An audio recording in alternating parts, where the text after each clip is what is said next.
සමාජ සංගායනා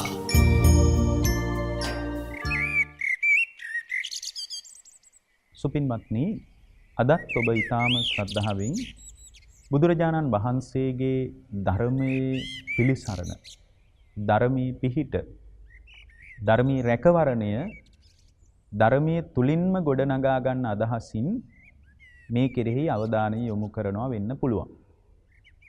පින්වත්නි, බුද්ධ දේශනාව ප්‍රකටව කියන ඊටා වැදගත් භාවිතයක් තියෙනවා. ඒ තමයි ධර්මයේ තුල හිටියාම ධර්මයෙන් රැකෙනවා කියන එක. දැන් ධර්මයේ තුල ඉන්න කෙනෙක් ධර්මයේ තුලින් රැකෙනවා කියපු එක අපිට හරියටම තේරෙන්නේ නැහැ.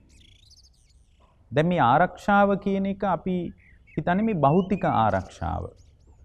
ලෝකේ භෞතික ආරක්ෂාව කියන එක ලෝකේ සැබෑ ආරක්ෂාව නෙමෙයි. ලෝකේ භෞතික ආරක්ෂාව කියන එකටත් වඩා අපිට ආධ්‍යාත්මික ආරක්ෂාවක් කියන එක ඊටාම වැදගත් දෙයක්. ලංකාවේ බහුතරයකට ආධ්‍යාත්මික රැකවරණේ මගහැරිලා තියෙනවා. දැන් මේ වගේ කාලයක, ඒ කියන්නේ විවිධාකාර ස්වභාවික උවදුරු වලින් පීඩාවට පත්වෙච්ච යුගයක වෙනදාටත් වඩා වැඩියෙන් ධර්මයක රැකවරණේ, ධර්ම භාවිතයක පිළිසරණ වැඩි වැඩියෙන් දැනෙන යුගයකයි අපි ඉන්නේ. බුද්ධ දේශනාව අපට කියනවා ධම්මෝහවේ රක්කති ධම්මචාරී කියලා. ධර්මයේ හිටියහම ධර්මයේ තුලින් තමන්ව ආරක්ෂා වෙනවා කියලා. ඇත්තටම ධර්මයේ තුලින් පුද්ගලයා ආරක්ෂා කරන්නේ භෞතිකව නෙමෙයි. භෞතිකව පවා ධර්මයේ තුලින් පුදුමාකාර ආරක්ෂාවක් තියෙනවා. දැන් මේ කොවිඩ් වසංගතයේ වගේ තත්ත්වයකදී පවා මිනිස්සු පෙරදිග ඖෂධ ක්‍රම ගැන ගවේෂණය කළා. බටහිර ක්‍රම ගැන ලෝකේ උනන්දු වුණා. බටහිර ඖෂධ ක්‍රම ගැන, බටහිර එන්නත්කරණය ගැන ලෝකේ උනන්දු වෙලා විවිධාකාර එන්නත් දියුණු කළා. පෙරදිග අපරදිග විවිධාකාර දේවල් වලට යොමු වුණා. ඇත්තටම බුදුරජාණන් වහන්සේගේ පණිවිඩය තුලින් මේ වගේ දෙයකට කොහොමද රැකවරණයක් හදාගන්නේ කියලා කතා කළොත් දේශනා 100 ගණනාවක් ඔස්සේ අපිට ඒ ගැන ඉතා දාර්ශනික අදහසක් ගන්න පුළුවන්. දැන් උදාහරණයක් විදියට දැන් මේ කොවිඩ් වසංගතය වගේ තත්ත්වයක් පවා පාලනය කරගන්නවා නම් බුදුදහමේ එක සූත්‍රයක් පාවිච්චි කරලා අපට පුළුවන් ඊටාම හොඳින් මේ තත්ත්වය කළමනාකරණය කරන්න.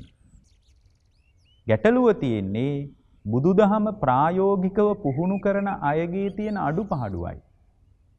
දැන් සබ්බාසව සූත්‍රය වගේ දේශනාවක් ගත්තොත් මජ්ක්‍ධිම නිකායේ තියෙන සබ්බාසව සූත්‍රයේ මතක් කරන්නේ ආශ්‍රව දුරු කිරීම ගැන. කොහොමද ආශ්‍රව දුරු කරගන්නේ? එක එක පැත්තෙන් බලලා කොහොමද හිත හදාගන්නේ කියලා. එතනදී බුදුරජාණන් වහන්සේ කාරණා කීපයක් මතු කරනවා. දස්සනා පහතබ්බා, සංවරා පහතබ්බා, අදිවාසනා පහතබ්බා, පරිවර්ජනා පහතබ්බා, විනෝදනා පහතබ්බා, භාවනා පහතබ්බා කියලා. ඒතර මේ වගේ කාරණා කීපයක් ඔස්සේ තමයි අපට සිද්ධ වෙන්නේ අපේ ආධ්‍යාත්මිකව තමන් තුළ පවතින ආශ්‍රව දුරු කරලා නිකලෙස් වෙන්න. ඒ කියන්නේ නිකලෙස් භාවය කියලා කියන්නේ රහතන් වහන්සේගේ චින්තනය. නිකලෙස් භාවයේ පිනිස පුහුණු කළ යුතු අවදීන් පිළිබඳව මේ ධර්මයේ මතු කරන්නේ. දැන් නිකලෙස් වෙන්න කැමති කෙනෙක්, නිකලෙස් භාවයට එකඟතාවයක් තියෙන කෙනෙක්, නිකලෙස් වීම පිළිබඳ පූර්ණ අදහසක් තියෙන කෙනෙක් භාවනාව විතරක් කළාට හරියන්නේ නැහැ. මොකද භාවනා පහතබ්බා කියලා කියන්නේ කෙලෙස් එක්තරා කොටසක පාලනයකට අදාළ වැඩපිළිවෙල විතරයි. අදිවාසනා පහතබ්බා ඉවසීමෙන් දුරු කරගන්න ඕන දේවල් තියෙනවා. ඊළඟට බුද්ධ දේශනාව අපට මතක් කරනවා මගහැරීමෙන් දුරු කරගන්න ඕන ඒවා තියෙනවා. අදිවාසනා පහතබ්බා, සංවරා පහතබ්බා සංවර වීමෙන් ප්‍රහාණය කරන්න ඕන ඒවා තියෙනවා. පළවෙනියම දස්සනා පහතබ්බා මේ දෘෂ්ටිගත වීමෙන් ප්‍රහාණය, දෘෂ්ටිගත වීම නිසා තමාව ඊටා බරපතල විදියට තමන්ගේ මනස දූෂණය වෙලා නම් දෘෂ්ටිගත නොවීම පදනම් කරගෙන ආශ්‍රව දුරු කරගන්න තියෙනවා. දැන් මේ වගේ එකක් නිවන සම්බන්ධ කේන්ද්‍රගත මූලික කතාවක්. දැන් නිවන සම්බන්ධ මේ බඳු කේන්ද්‍රගත කතාවක් කොහොමද ධර්මයේ පැත්තට අවධානය යොමු කරන ගෘහස්ත ජීවිතයක් ගෙවන කෙනෙක් මේ බඳු අර්බුදකාරී තත්ත්වයක පාවිච්චි කරන්න කියන එක ඊටාම වැදගත් දෙයක්.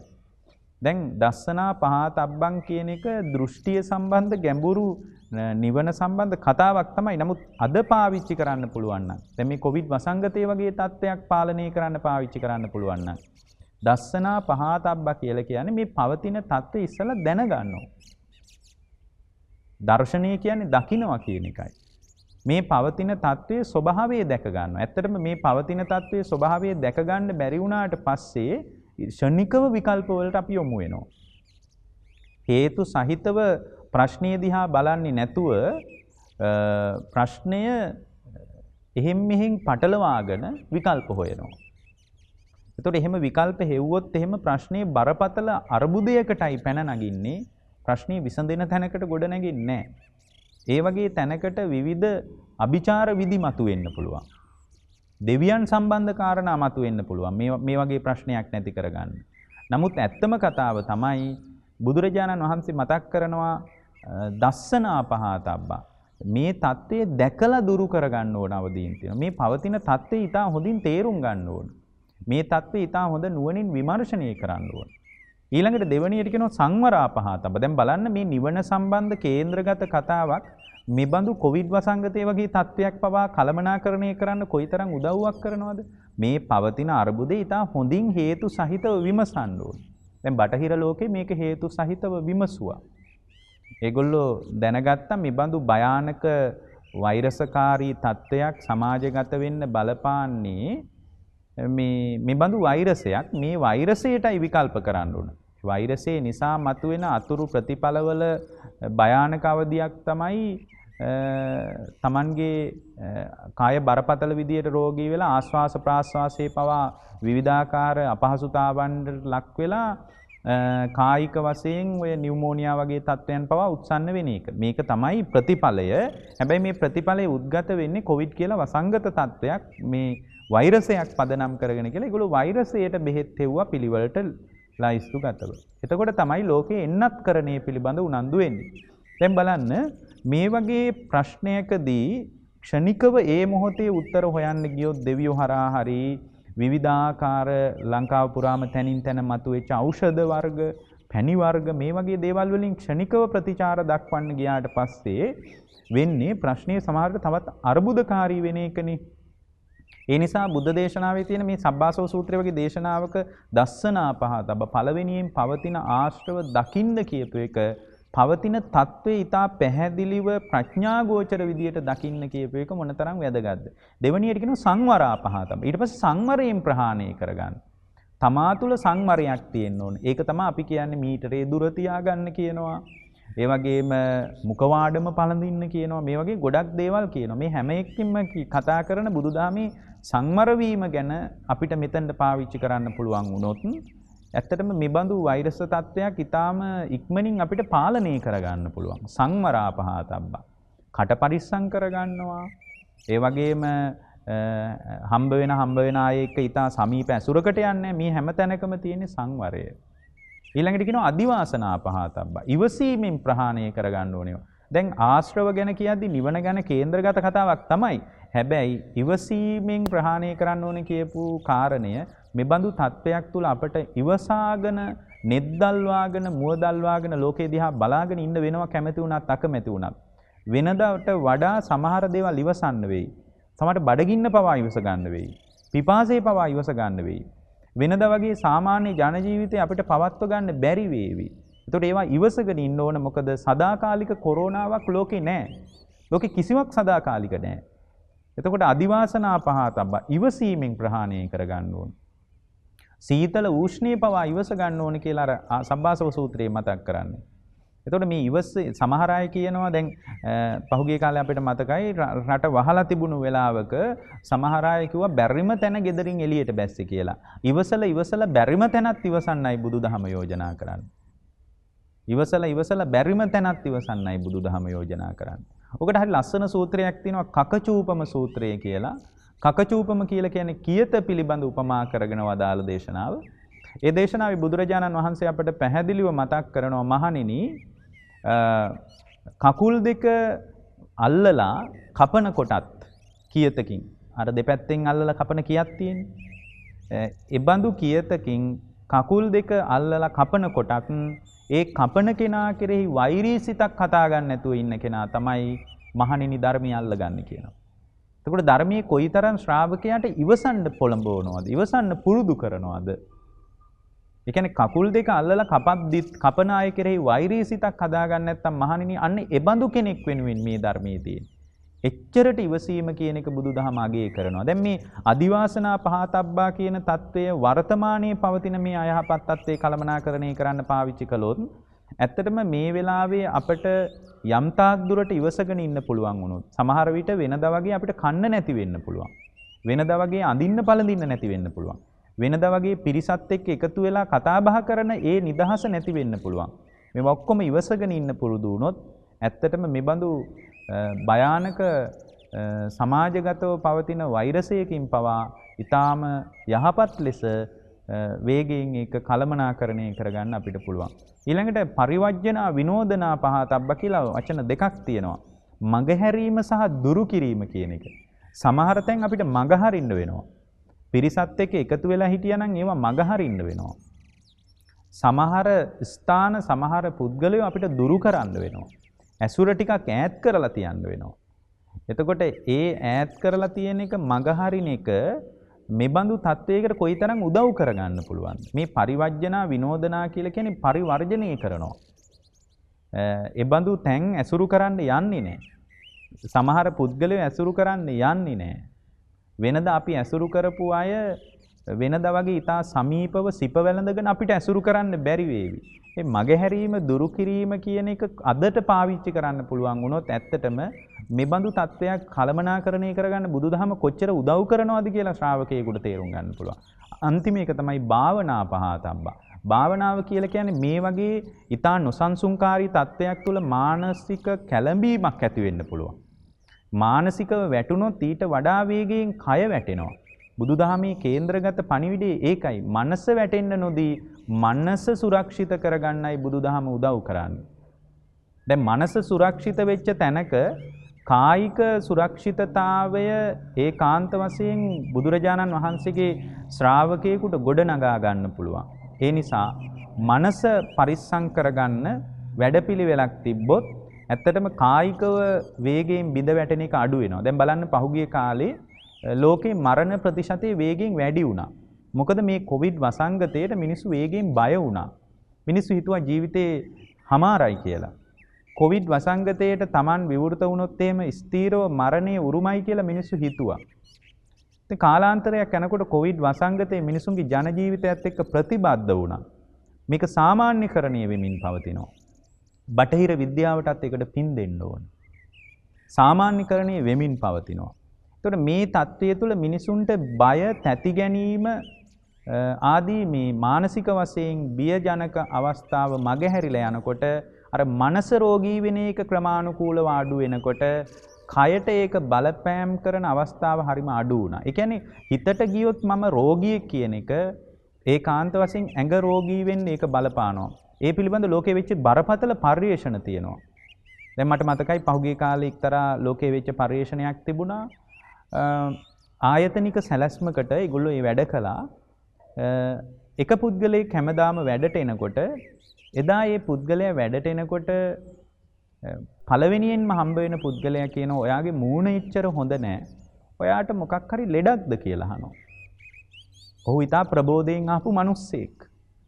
ඊට පස්සේ පිළිගැනීමේ නිලධාරිනියත් ඔහුට කියනවා මේක ඊටා සැලසුම් සහගත පරිශ්‍රණයක්. පිළිගැනීමේ නිලධාරිනියත් ඔහුට කියනවා මේ ඔයාට අද උණ ගැනිලා වගේ මූණත් එක්ක මලානික වෙලා ඇත්තටම ඔයා ලෙඩින්ද ඉන්නේ කියලා අහනවා. මේ විදිහට හම්බ වෙන කීප දෙනෙක් ඔහුට ඔහු ඊටා ප්‍රබෝධයෙන් වැඩට ආපු පුද්ගලෙක්. ඔහුට කිසිදු ප්‍රශ්නයක් තිබුණේ නැහැ. ඊටාම සාමාන්‍ය තත්ත්වයට ඔහු වැඩට ආවේ. මේ විදිහට 10-15 දෙනෙක් ඔයා ලෙඩින්ද? ඔයා මොකක් හරි ප්‍රශ්නිකද ඉන්නේ? ඔයාට මොකක් හරි අසනීපයක් තියනවද? මෙන්න මේ විදිහට කීප දෙනෙක් කියනකොට ඔහු gedara යන්නේ බරපතල ශරීර උෂ්ණත්වයේ වැඩි වෙලා අධිකව ශරීරයේ උණගත් රෝගියෙක් විදිහට gedara ගියේ කියනවා.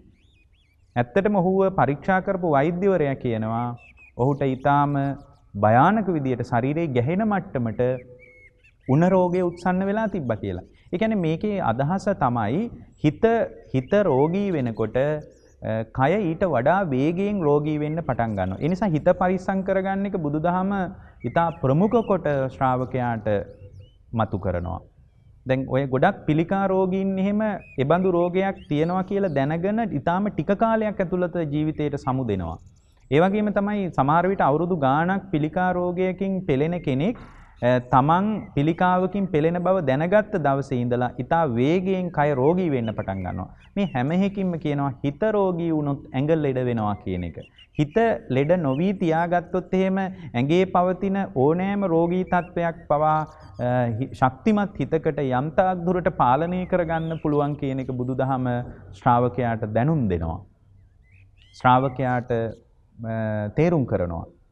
ඇත්තටම කය ලෙඩ වෙන්න නොදී හිත පරිස්සම් කරගත්තාම කයටත් ප්‍රවේශමක් තියෙනවා.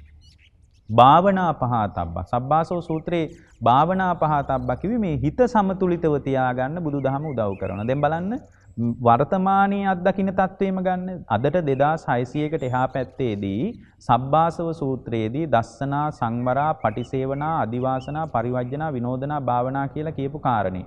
ඇත්තට මේකේ මට කියන්න මගේ හැරිච්ච එකක් තමයි බුද්ධ දේශනාවේ තියෙනවා අදිවාසනා පහතබ්බා ඉවසන්න ඕන පටිසේවනා පහතබ්බා පරිහරණය කරන දේවල් ප්‍රවේශමෙන් පරිහරණය කරන්න ඕන.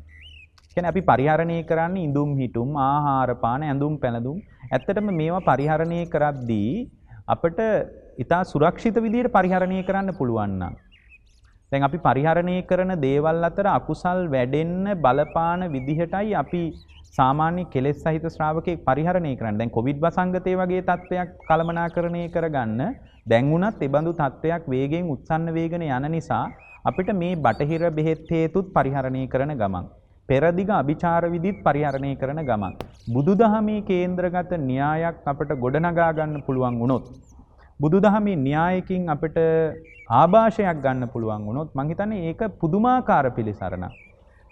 දැන් පටිසේවනා කියලා කිව්වේ මේ පරිහරණය කරන දේවල් සමහර විට බෙදා හදාගෙන පරිහරණය කරන්න බැරි වෙන්න පුළුවන්. දැන් අපි දන්නවා නිරෝධායනය වෙන තැන්වල එකම කෝපය කීප දෙනෙකුට පරිහරණය කරන්න දෙන්නේ නැහැ. ඒතකොට පරිහරණය කරන දේ තුල ප්‍රවේශම තියෙන්න ඕනේ. ඒක බුදුදහමේ කියන්නේ පටිසේවනා පහතබ්බන් කියලා. දැන් බලන්න මිබඳු න්‍යායක් අද පාවිච්චි කරන්න පුළුවන් වුණොත් මෙබඳු භයානක ව්‍යසනකාරී තත්ත්වයක් කොයිතරම් හොඳින් කළමනාකරණය කරන්න පුළුවන්. මේ වගේ සූත්‍ර සිය ගණනාවක් ඔස්සේ විවිධ න්‍යායන් අපිට ඉදිරිපත් කරන්න පුළුවන්. එබඳු න්‍යායක ආభాෂය ලබා ගන්න අපිට වැඩපිළිවෙලක් තියෙනවා. මුලින්ම පවතින தત્ත්වයේ තේරුම් ගන්න ඕන. තේරුම් අරගෙන ඒ මොහොතේ යම් සංයමයක් හදා ගන්නවා දස්සනා පහතබ්බා. ඊට පස්සේ තමා තුළ සංවර භාවයක් හදා ගන්නවා. කයෙන් සංවර වෙනවා, වචනයෙන් සංවර වෙනවා. මොකද වචනයෙන් සංවර වෙන්නේ අර වෙනදා වගේ පිරිස එකතු වෙලා කතා කර ඉන්න ගියොත් මෙබඳු වසංගතයක් ජනගත වෙන්න පුළුවන්. තවත් කෙනෙකුට පැතිරිලා තියෙන වසංගතයක් Taman gedara ගෙනියන්න පුළුවන්.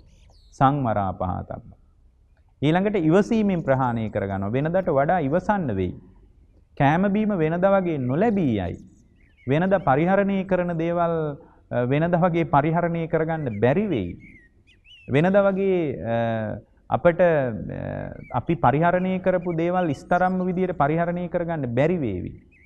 ඉවසීම කොයිතරම් වටිනවද මේ වගේ වෙලාවක? අදිවාසනා පහතබ්බා. පරිවර්ජනා පහතබ්බා. විනෝදනා පහතබ්බා. මග හරින්න ඕන තැන් තියෙයි. වෙනදා වගේ පිරිස එකතු වෙලා අල්ලාප සල්ලාපයට යන්න බැරි වෙයි. සමහර තැන් මග හරින්න වෙයි. සමහර පුද්ගලයෝ ටිකක් මග හැරලා ඉන්න වෙයි මේ බඳු තත්ත්වයක් තුළ. සමහර විට හුදෙකලාව හොඳම කලාව විදියට තෝරගන්න වෙයි මේ කාලයක. එතකොට පරිවර්ජනා විනෝදනා කියන පිහිට හැදෙනවා. භාවනා පහතබ්බා. මොන තත්ත්වේ පරිස්සම් වුණත් වැඩක් නැහැ හිත අසමතුලිත නම්. හිත සමතුලිත කරගන්න පුළුවන් විදිහට මිනිස්සු ගොඩක් දේවල් කරනවා. මිනිස්සු පරිගණක ක්‍රීඩා පවා කරන්නේ මිනිස්සු හිත සමතුලිත කරගන්න. ලංකාව වගේ රටක පරිගණක ක්‍රීඩාවකින් හිත සමතුලිත කරගන්න ඕනේ නැහැ. ඉතා ප්‍රබල ආධ්‍යාත්මික ප්‍රවේශයක් ලෝකේ කාටවත් නැති ප්‍රවේශයක් අපිට තියෙනවා. භාවනා පහතබ්බා. හිත ටිකක් වඩන්න පුළුවන්. හිත වඩන්න කියන්නේ පන්සලට ගිහින් පැයක් හමාරක් එක දිගට භාවනා කරන්න කියලා නෙමෙයි. නමුත් ටිකෙන් ටික හිත වඩන්න පුළුවන්. හිත වඩන කෙනෙකුට තමන්ගේ හිත සමතුලිතව තියාගන්න පුළුවන්. ඒ හිතේ පවතින සමතුලිත භාවය කයත් සමතුලිත කරනවා. හිත සමතුලිත කිරීමත් සමගම. ඒතර මේ බඳු දස්සනා සංවරා පටිසේවනා අදිවාසනා පරිවර්ජනා විනෝදනා භාවනා කියන පරයයත් අපිට පාවිච්චි කරන්න පුළුවන් වුණොත් අදට මං හිතන්නේ මේ බඳු අවදානම්කාරී තත්වයකින් අපිට මිදෙන්න පුළුවන්. මං කියන්නේ මේ බඳු න්‍යායක් පාවිච්චි කරලා සියලු දේවල් ප්‍රතික්ෂේප කරන්න ඕනේ කියලා නෙවෙයි. අපි සියලු පැති වලින් බුදුදහම එකම පැත්තකින් ශ්‍රාවකයා පොළඹවන්නේ නැහනේ. එක එක පැති වලින් බලලා අපිට පුළුවන් අපේ අඩුපාඩු ටික හදාගෙන ඉහළ ආධ්‍යාත්මික ප්‍රවේශයක් තුලින් නැගී හිටින්න. ඒ බඳු නැගී හිටීමක් අද අත්‍යවශ්‍යයි. බුදුදහම යෝජනා කරන ධර්මයේ ප්‍රායෝගිකව පුහුණු කරන්න ලැබිච්ච හොඳ අවස්ථාවක් මේක. මේ අවස්ථාවේ ගොඩක් දෙනෙක් කියන්නේ එළියට යන්න බෑ කියලායි. මිනිස්සු අතර වෙනද වගේ ගැවසෙන්න බෑ කියලායි. කාලයක් තිබුණා අපිට එළියට යන්නම බැරි වෙච්ච අවස්ථා. මිනිස්සු ගෙවල් වලට වෙලා හුදෙකලාවේ අහල පහල ගෙවල් එක්කවත් ඕනෑවට වඩා සම්බන්ධකම් තියාගන්නේ නැතුව හිටිය කාලයක් තිබුණා. ඉස්සරහට මීටත් වඩා අවදානම් සහිත කාල මුණ ගැහෙයි. ඉදිරියට පවතින ලෝකේ ඊට අනපේක්ෂිතයි. අපේක්ෂා සහිතව යන්න පුළුවන් ගමනක නෙමෙයි අපි ඉන්නේ. අපේක්ෂා රහිතවයි මේ ගමන අපිට යන්න වෙන්නේ. මොකද ඊට භයානක අත්දැකීම් වලට මානව වර්ගයාට මුහුණ දෙන්න වෙනවා. මේ පවතින తত্ত্বය નિરાයාසයෙන් උද්ගත වෙච්ච తত্ত্বයක් විදිහට අපි සලකන්න නරකයි. ස්වභාව ධර්මයට මානවයා කරපු බරපතල හානියට ලැබිච්ච එක්තරා දඬුවමක් විදියටයි අපට මේ පවතින අයහපත් తত্ত্বය දකින්න පුළුවන්. මානවයාට බැරි වුණා මේ ස්වභාව ධර්මයේ ජීව ගුණය පරිස්සම් කර ගනිමින් Tamanගේ දෛනික චර්යාව ගොඩනගා ගන්න. තාක්ෂණික දියුණුවත් එක්ක ඉහළම දේ තාක්ෂණික දියුණුව කියලා හිතාගෙන තාක්ෂණික දියුණුවෙන්ම මුසපත් වෙන්නයි මිනිස්සු කල්පනා කළේ.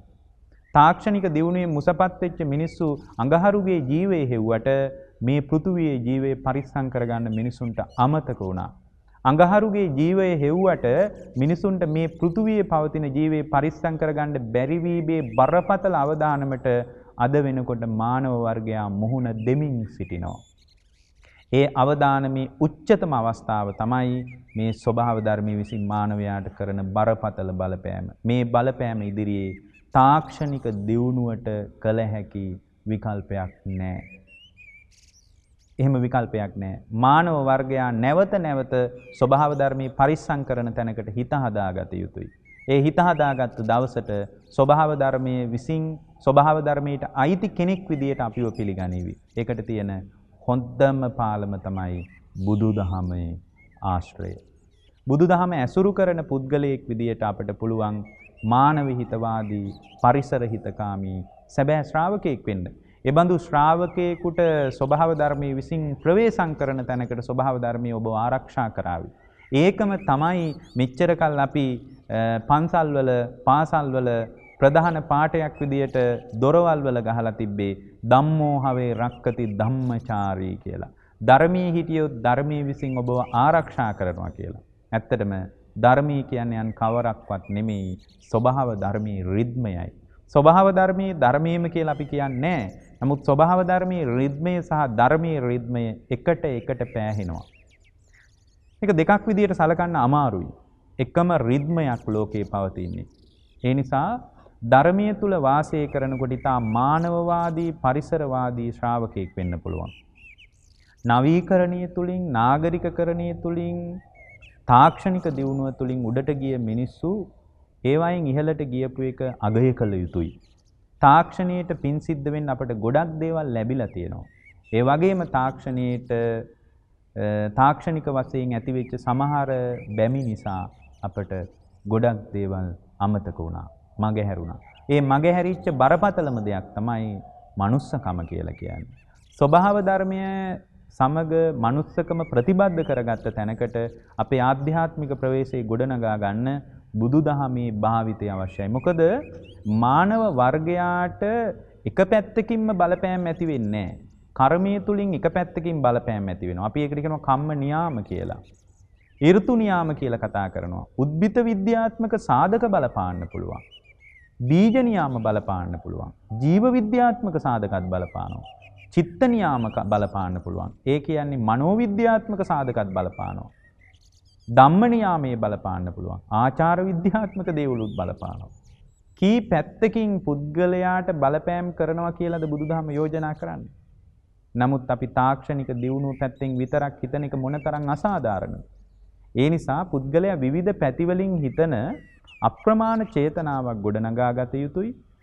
ඒ ගොඩනගා ගැනීම තුළ තමයි අපි තුළ ප්‍රවේශම ගොඩනැගෙන්නේ. අපි මොනතරම් අසීමිතව තණ්හා කරත් ලෝකයට අපිට ඉන්න පුළුවන් උපරිම කාලය අවුරුදු 75ක් වගේ ඊටාම පොඩි කාලයක්.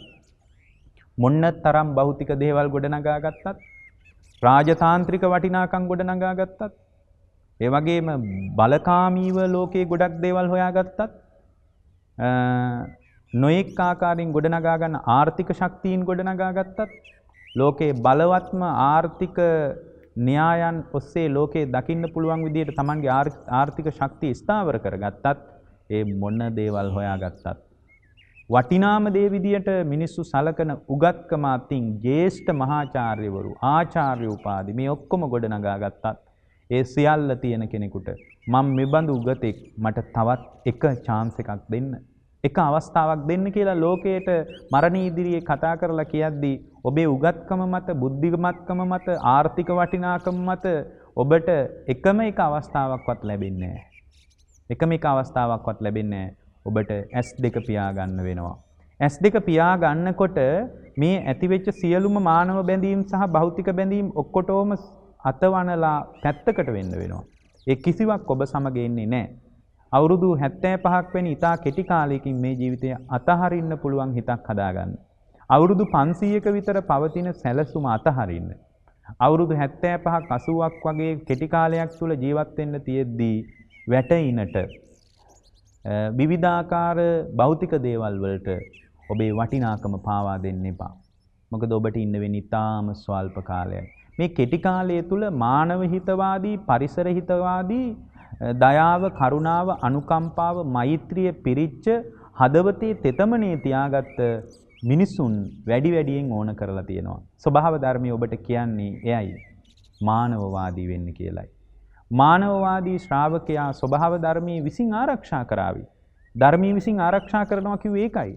ස්වභාව ධර්මයේ විසින් ඔබව ආරක්ෂා කරන තැනකට යොමු වීමට නම් ඔබ මානවවාදී ගුණධර්ම වලින් ප්‍රවේශම් විය යුතුයි. එබඳු ගුණධර්ම වලට කඩා වැටෙන්න නොදී ඔබ සුරක්ෂිත විය යුතුයි. ඔබේ ආධ්‍යාත්මය ශක්තිමත් කරගත යුතුයි. එබඳු ආධ්‍යාත්මික ශක්තියක් ගොඩනගාගත් ශ්‍රාවක භාවයකට බුදුදහම විශාල යෝජනාවලියක් ඔබට ඉදිරිපත් කරනවා. ඒ යෝජනාවලිය තුල ටිකෙන් ටික ශක්තිමත් වෙන්න එකපාරම මේ ඔක්කොම කරන්න අවශ්‍ය නැහැ. කාර්යබහුල ජීවිතයක් අස්සේ ධර්මයක පරිපූර්ණ භාවිතය ගැන කතා කරන්න අමාරුයි. ටිකෙන් ටික ධර්මයේ මත ශක්තිමත් වෙන්න මේ මොහොතේ ඔබ තුල ඇතිවෙන හැඟීම් දැනීම් නිතර විමසිලිමත් වෙන්න. පරිසර හිතකාමීද මානව හිතකාමීද කියන එක ගැන. මානව හිතකාමී භාවයෙන් තොරව ඔබ තුල සිතුවිලි ඇති වෙනවා නම් වහාම ඒ සිතුවිලි ඒ මොහොතේම නිරුද්ධ කරලා දාන්න දක්ෂ වෙන්න. පරිසර හිතකාමී භාවයට අභියෝගයක් ඇති වෙන විදියට ඔබේ සිතුවිලි ඇති වෙනවා නම් ඒ සිතුවිලි වහාම නිරුද්ධ කරන්න සිහිය උපදව ගන්න. එබඳු සිහියක් උපදව ගත්තොත් අනාගත ලෝකය සුරක්ෂිත වේවි. ඔබත් සුරක්ෂිත වේවි. ඔබට කියන්න තියෙන්නේ ඔබත් නිවෙන්න මමත් නිවෙන්නම් කියලා. ඔබ හැම දිනාටම මේ අනුශාසනාව ජීවිතේ අවබෝධයේ පිණිස මානව හැඟීම් වලින් පිරිච්ච දයාව, අනුකම්පාව හිත තුල පුරවගත් ශ්‍රාවකෙක් වීම පිණිස උපකාර වේවා කියන අදිෂ්ඨානයෙන් අපි දේශනාව නිමා කරනවා. ඔබ හැම දිනාටම තෙරුවන් සරණයි. සමාජ සංගායනා